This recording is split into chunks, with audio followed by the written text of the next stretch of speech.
Hola chicos, filosofía 2. Bueno, el título general es Génesis, es decir, cómo se genera, que eso significa Génesis, nacimiento, libro del Génesis, cómo se hizo el mundo. Genética, la ciencia de las nuevas vidas. Pues cómo se genera la filosofía y la división. O sea, Génesis y división. Vamos primero con la Génesis. Ayer, en el vídeo 1, cité a Platón, que decía aquella célebre frase: del asombro sale el pensamiento. La primera pregunta es decir, ¿por qué el hombre empieza a filosofar? A buscar, a indagar. Dice, Juan va tranquilamente en su moto. De repente oye un ruido extraño en el motor. Se admira e inmediatamente quiere saber la causa. Se baja y pone manos a la obra. Desmonta las piezas y busca la avería. El origen de la filosofía está en la admiración producida. Ojo, aquí la palabra admiración tiene un sentido mucho más general del que solemos darle. Porque, y me quedé admirado, y siempre por algo plausible, algo bueno, algo extraordinario de calidad. No. Aquí admiración puede ser incluso hasta sobresalto. Desde la admiración hasta el sobresalto. Pero bueno, todo lo engloba en la palabra admiración. Que si lo piensas bien, es el haz y el mirare. Es decir, mirar hacia. Es curioso cómo los psicólogos y toda esta gente dicen que la publicidad moderna y los medios de comunicación abusan de nuestro estímulo-reacción. Es decir, aquello de oyes un ruido, oyes por aquí un pitido, y tú, un conejito está mirando para otro lado, tú das una palmada, haces un ruidito y el que hace el conejito, ¡pling! O sea, estímulo, reacción. Esto sería la admiración. La primera, mirar hacia. Producida por un hecho sensible, es decir, la Génesis. Será un acto de admiración producido por un hecho sensible que no tiene el sentido de pena ni no. Sensible aquí solo quiere decir relativo a los sentidos, al sensus, a los sentidos. Es decir, si tú no tienes antenas que detecten ese hecho, para ti habrá pasado desapercibido. Ese no te provocará admiración ni la consecuencia de empezar a pensar. O sea, que es admiración producida por un hecho sensible. Raro. Tu amigo va contigo en la moto y te dice, oye, ¿no estás escuchando ese ruido que hace la moto? Y tú dices, ¡buah! Mira, lleva año y medio haciéndolo y nunca se ha parado. Pues ya no me admira, ya no me extraña. Déjale. Será de vieja. Pues que siga funcionando como hasta ahora. O sea, no es raro. Es frecuente. Es cotidiano, es constante. El ruido a moto vieja. En fin. Dice, y grande. Es decir, grande, que sea de una intensidad, de una magnitud, un tamaño, magnitud suficiente. tú estás por ahí con un amigo tal y oyes una cosa, sí, la oyes, es sensible, es raro, pero es muy tenue, ¿no? No te alarma, no te da susto, no es grande. O sea, el hecho que produzca la admiración ha de ser sensible, por los sentidos raro, extraño, no frecuente ni cotidiano y grande, de intensidad suficiente. Si te das cuenta, es totalmente lógico. Esto nos lo ha hecho generar el mismo instinto que decíamos ayer de supervivencia, y por lo tanto, de algo que nos reúna estas tres cantidades, sobre todo, perdón, estas dos cualidades últimas, no hay que temer. Y por eso la supervivencia dice, déjalo, oye, no vas a estar. Incluso hay sentidos muy curiosos, como el del olfato, que en el momento que llega un olor a tu nariz, las piezas químicas de esa sustancia encajan como en un puzzle que tienes tú preparado ahí con miles de formas diferentes. Entonces ese cuerpo químico, esa molécula, clic, encaja ahí en uno determinado. Y la terminación nerviosa de la pituitaria, ¡pum! Y entonces el cerebro le dice, oye, no lo tenía en archivo. Entonces tú expresas y dices, qué raro que será. O bien, sí, huele a canela. ¿Por qué? Porque ya lo tenías archivado. Pero resulta que, como te has metido en un almacén de envase de canela, pues llega un momento en que, oye, que ya no lo huelo. Oye, en vez de coger la canela vamos a coger otra cosa más cotidiana, el olor a tabaco. Tú no estás acostumbrado al olor a tabaco, bueno, o normal, sí, en algunos bares, o sea, que conoces el olor a tabaco, te es ciertamente familiar, vale, pero ya en tu casa no fuma nadie. Entonces, entras en un hogar donde hay un fumador y automáticamente tú, que llevabas días sin oler a tabaco, huele a tabaco, normal, fuma fulano, pero al cabo de un rato ya no hueles a tabaco. ¿Qué ha pasado? La pituitaria ha dicho, bien, el cerebro ya ha cogido la nota de que aquí huele a tabaco, sí, vale, pues desconecta. Tenemos que dejar el sistema libre para otros olores que pudieran ser más o menos peligrosos o agradables, depende, pero que hay que detectarlos. Entonces el sistema no puede estar ocupado continuamente por el olor a tabaco. Y, joder, qué desastre soy, cómo me enrollo. Pero es que me ha venido una frase que decía mi padre, que tiene que ver con esto, y que es ciertísima, con ese saber funcional que tenían los mayores, que decían, a ningún marrano le huele su mierda. Fíjate por qué. Todo es por esta cualidad que tiene la pituitaria, de que, claro, si el marrano lleva su mierda continuamente con él, llega un momento en que su pituitaria ya está saturada de ese olor y no lo detecta. Hasta que viene alguien y dice, oye, fulano, ¿te has duchado esta mañana?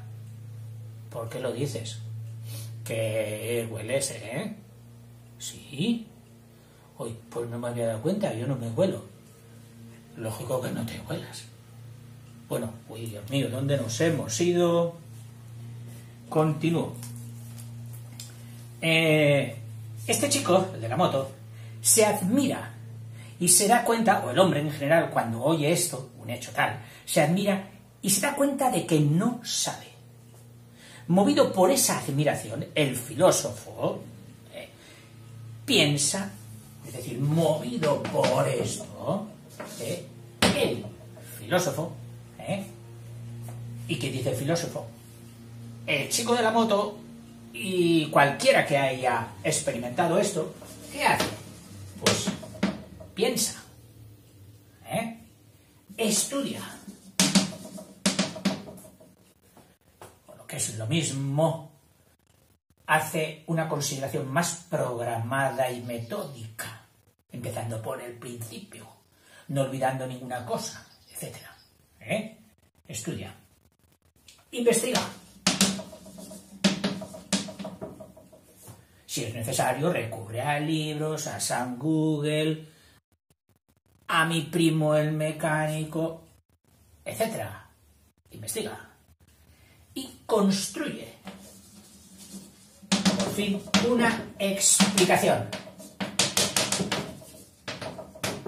plausible o que se adapte al hecho en sí.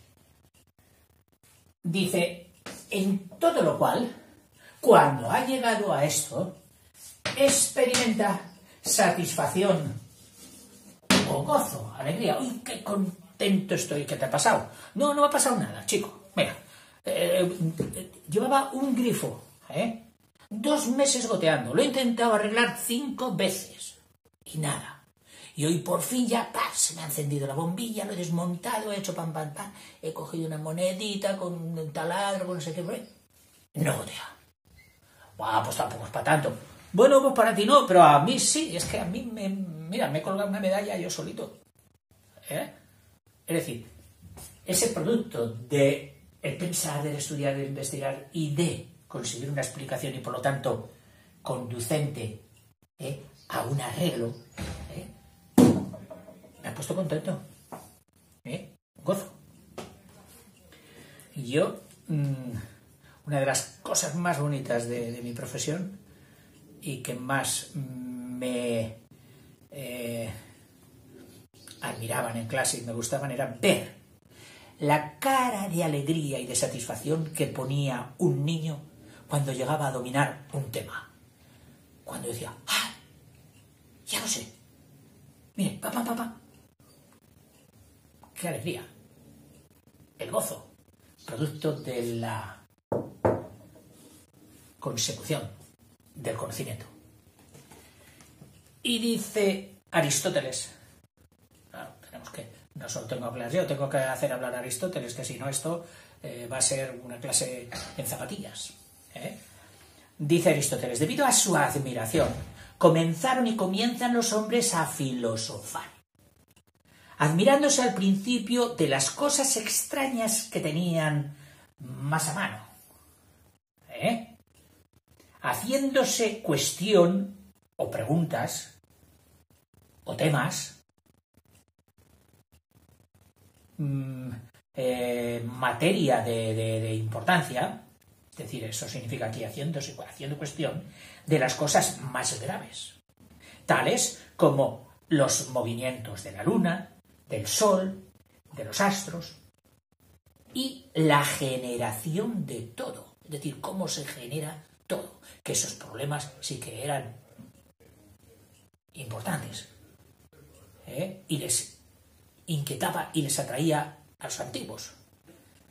En otra serie que estoy haciendo en paralelo, que es Historia del Arte y de la Cultura, estoy metido en el tema de los mesopotamios, o mesopotámicos, babilonios, sumerios, acadios, etc., que fueron realmente los mejores, los mayores precursores de la civilización moderna en estos aspectos. Increíble todo lo que llegaron. Ellos empezaron a hacer esto y bien que lo hicieron. Dice, para el que encuentra dificultades y se asombra, pero el que encuentra dificultades y se asombra, cae en la cuenta de que ignora. Anda que no lo sé. Soy consciente de que no sé algo.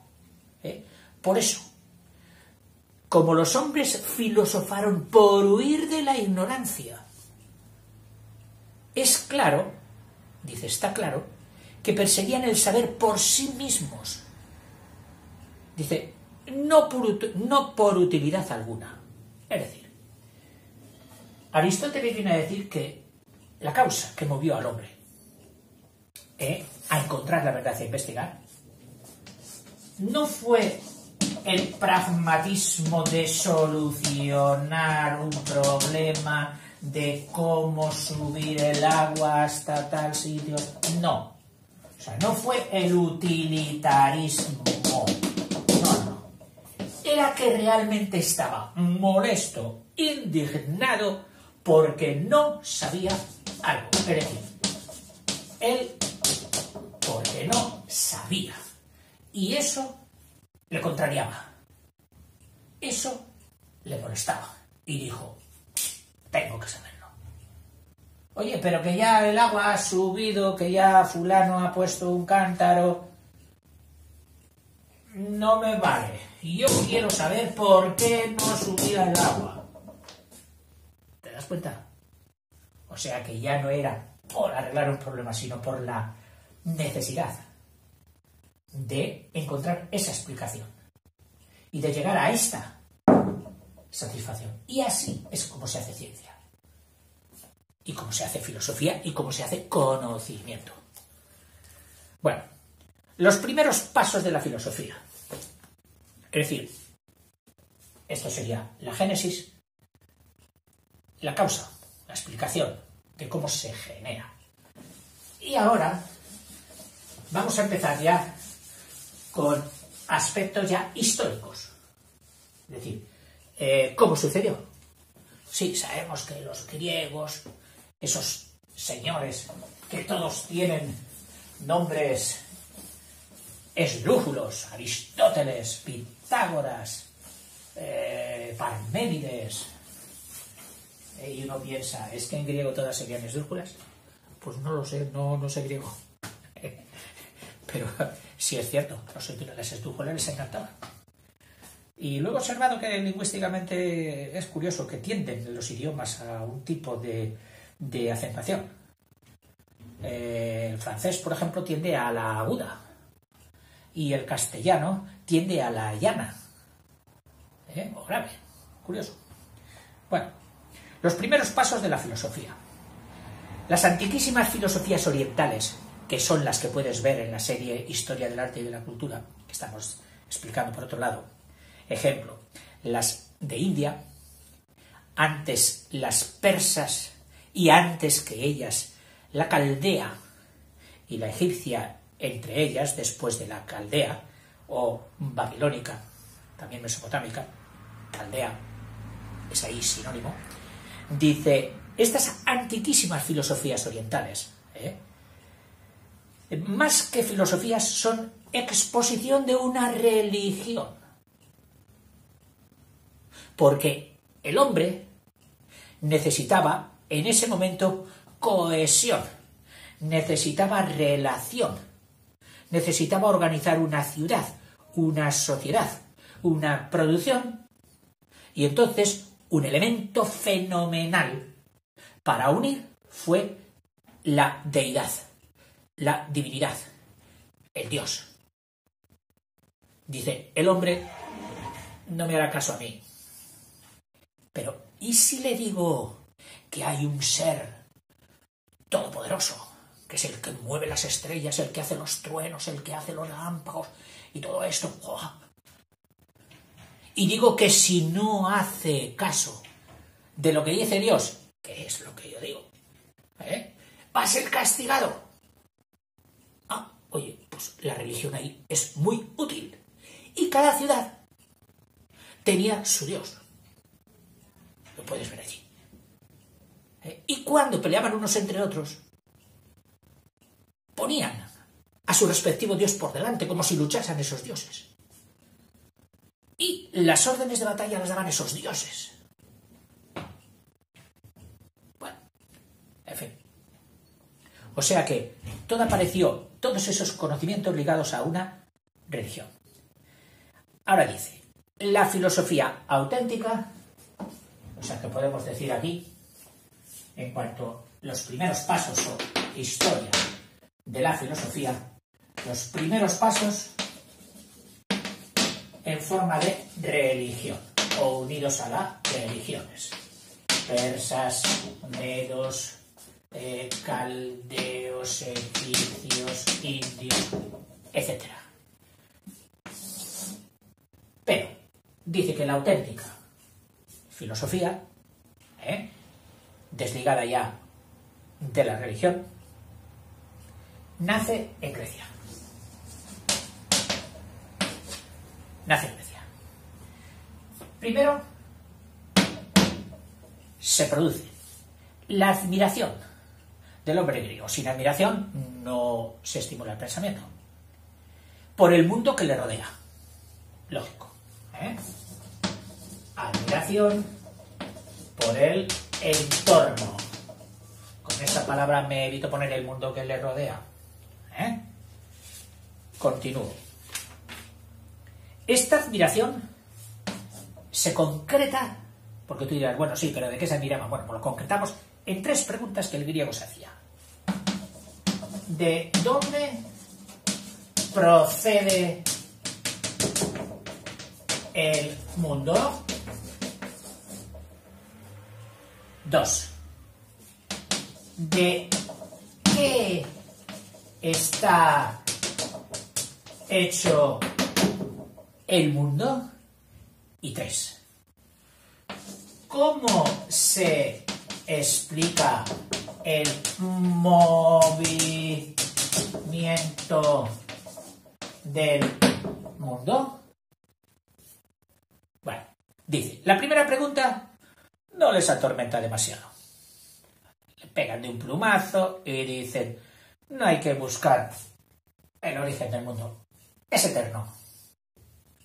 No pienses. ¿Desde cuándo existe? Desde siempre. Eterno. No tuvo principio, que eso es eterno. O sea que eso no les preocupa en absoluto. Plif, plaf. Tachado. El mundo es eterno. A las otras 2 preguntas contestan de muy diversas maneras. ¿De qué está hecho el mundo? Y ahí fueron dando sus distintas versiones. Tales. Sí, sí, el del teorema de Tales. El mundo se compone de agua. No te rías. Tenían unas explicaciones profundas, No eran señores lanzados a hablar. En parte, tú y yo estamos hechos me parece que del 90 y tantos % de agua. Una planta, agua. Escarban un poquito, agua. Miran hacia arriba, agua. Se van por los lados lejos, agua. Si no echas agua, se secan, se mueren las cosas. No hay vida sin agua, etc. Pitágoras. Hombre, pues seguro que él tenía unas razones más profundas que las que a ti y a mí se nos ocurren para decir que Pitágoras consideraba que el número, no el agua, el número era la auténtica esencia de las cosas y que todo estaba en función y hecho de números.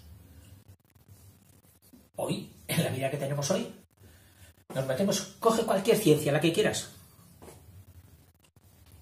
y acaba en números. Y lo bueno es que si no logran conectar esa ciencia con sistemas y estrategias matemáticas, no avanza. Pues mira, Pitágoras, no, es que los números son la esencia de las cosas. Heráclito. Qué nombres más bonitos, Heráclito. El mundo se compone de fuego y está sujeto a un perpetuo movimiento. Es decir, está formado el mundo constituido por esto y está sujeto el mundo a un perpetuo movimiento. No hay nada estático. todo está en movimiento. Si fuera estático, yo me miraría en el espejo y me vería como ayer. Y no me veo como ayer. Me veo con más barba, me veo así, me veo así. Es que estoy cambiando continuamente. No digamos si Heráclito hubiera tenido el argumento de la fotografía, el argumento de los vídeos, vamos, habría triunfado muchísimo más su teoría de que somos un perpetuo movimiento, de que nada permanece igual, de que todo va cambiando. Ese era Heráclito. Dice la frase de Heráclito: nada está quieto, nada permanece, stand-by, no, nada. Todo está cambiando continuamente. Dice, nada es. Todo cambia. Todo cambia. Su amigo, entre comillas, amigo, Parménides, que forman una pareja clásica dentro de la filosofía. ¿Por qué? Porque Parménides, no sabemos si por llevarle la contra o por hacerle la puñeta, opinaba todo lo contrario. Decía, el movimiento no existe, sino que es un engaño de los sentidos. Nos engañan los sentidos. Los sentidos nos dicen que está cambiando. Dice, pero no, dice, es un engaño. El movimiento no existe. Lo único que existe, o sea, movimiento no existe. Solo existe el ser, que es único. Hombre, en cierta manera el señor Parménides tiene razón. O sea, yo soy el mismo que fui hace 10 años y el mismo que tuvo mi madre cuando nací. Soy único. O sea que, dice, sí, ese sí que existe. Dice, pero todos los cambios que me esos son engaños de los sentidos. No les hagas caso. Bueno, o sea que ya sabes que si te vas haciendo mayor o envejeces, no hagas caso. Son engaños de los sentidos. Sigo.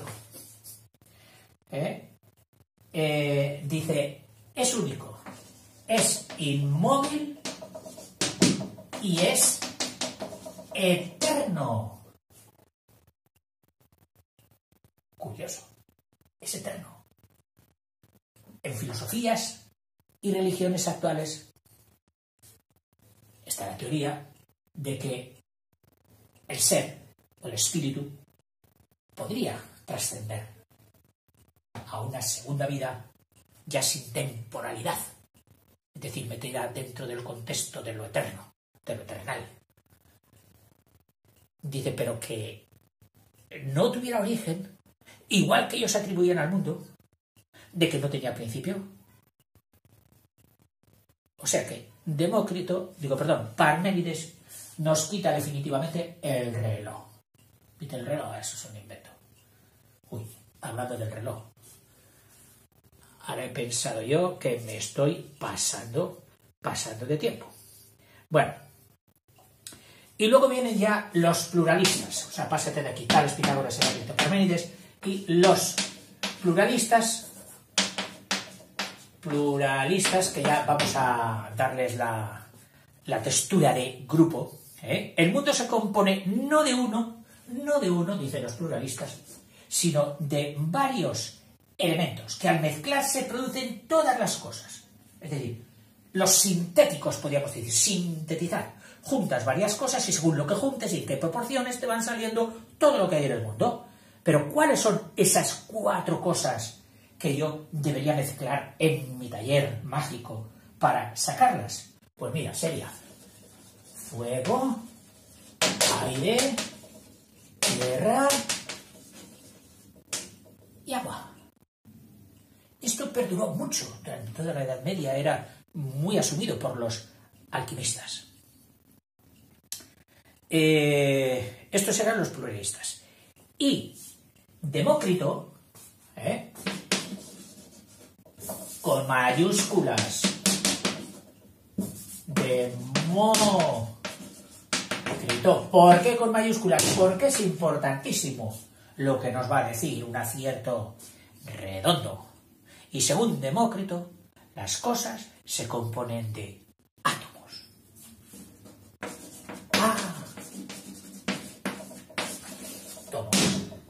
Este es el señor del cuchillo, de aquel que quería saber las cosas de qué son y dice, pues voy a partirlas. Bueno, cojo la mitad y la parto en dos. Cojo otra parte en dos. En algún momento llegaré a saber de qué están hechas. Claro, llegaba un momento en que ya su razón superaba a su capacidad técnica de partir. Y entonces lo fue partiendo con la razón. Y dijo, esto tiene que parar. Porque si paro en la nada, tan pequeño como la nada, nada más, eso daría siempre nada. Entonces yo puedo llegar a un infinitésimo, pero cuya suma sea igual a proporciones mayores. Y a ese infinitésimo existente, real, le llamó en griego sin corte, puesto que tomos significa corte, y a sin corte, el átomo. Genial. Y más viendo todo lo que ha venido luego. Genial, este señor. Bueno, dice posteriormente el ateniense, es decir, después de todo esto, el ateniense se asombra de lo que vale el hombre. O sea, aquí había sido todo con respecto al mundo y todo esto. Luego se asombra de lo que vale el hombre, sobre todo después de esa euforia que tenían de haber ganado en las guerras médicas a los medos y a los persas, con su Alejandro Magno, con sus generales impresionantes y sus estrategias guerreras, en las que un griego podía mantener fácilmente a 10 combatientes extranjeros por lo que habían desarrollado de esto. Tenemos un valer, es que el hombre vale. Atenas florece, pujanza. El hombre vuelve sobre sí mismo. El hombre se mira a sí mismo y pasa a la investigación de estos problemas. Es decir, cuando el hombre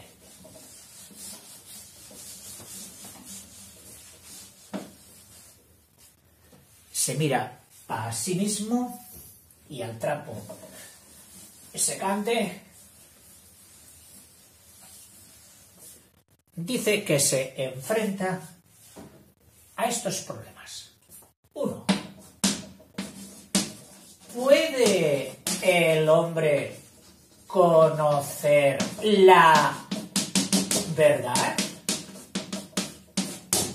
¿Puede o no? ¿O la verdad es algo inaccesible y él no tiene suficiente categoría ni instrumentos como para conocerlo? ¿Puede el hombre conocer la verdad? Otro. 2. ¿Debe el hombre practicar el bien? Aquí hay mucha tela. Si tiene obligación. Y segundo, ¿qué es el bien? Que es la pregunta siguiente.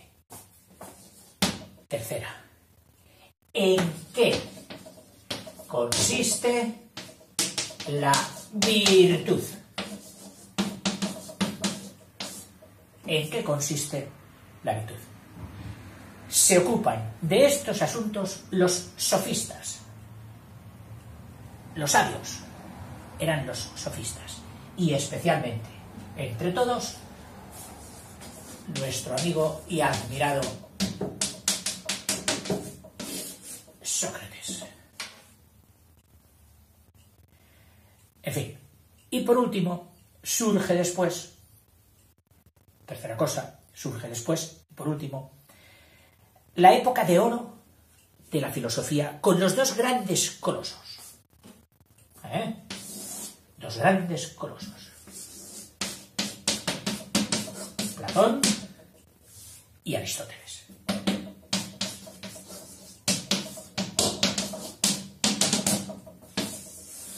Platón y Aristóteles, que son los dos primeros autores que nos dan una síntesis, una mirada general y completa y admirable de toda la filosofía. Bueno, dos epígrafes ya muy breves, porque este señor no nos da más importancia. Dice, filosofía cristiana. El cristianismo, que fue una religión dominante en toda Europa y en toda esta cultura, incluida Grecia, trata de adaptar, de hacer una acomodación, una adaptación de toda esta filosofía, especialmente de la síntesis hecha por Aristóteles, y ya sabéis que quien más se acercó y quien más trabajó por esto fue Santo Tomás de Aquino. También San Agustín. Para unos será Santo Tomás y para otros será San Agustín. En concreto, este señor... Este es marianista. Bueno, o la editorial. Tenía otro libro de filosofía que era de un agustino. Digo, especialmente esto. Bueno. Y ahora tiene una especie de... aquello de fe, luego viene la filosofía moderna. Dice, comienza con Renato Descartes, o René Descartes, fundador del racionalismo. Es muy variada, aquí la despacho rápido, ¿verdad? Es muy variada en sus tendencias y orientaciones. Y te dice, nota bene, al final del libro se pone un resumen de la historia de la filosofía. Ya sé que a algunos de vosotros os encantaría empezar ya por Kant, Hegel, etcétera, etcétera. Bueno, pues para todo eso habrá que esperar. Seguiremos. Y este vídeo ya lo cierro aquí porque me parece que me he pasado de largo. Y la segunda parte que tenía prevista, que es la división de la filosofía, lo dejamos para el número 3. ¿De acuerdo? Hasta luego, filósofos.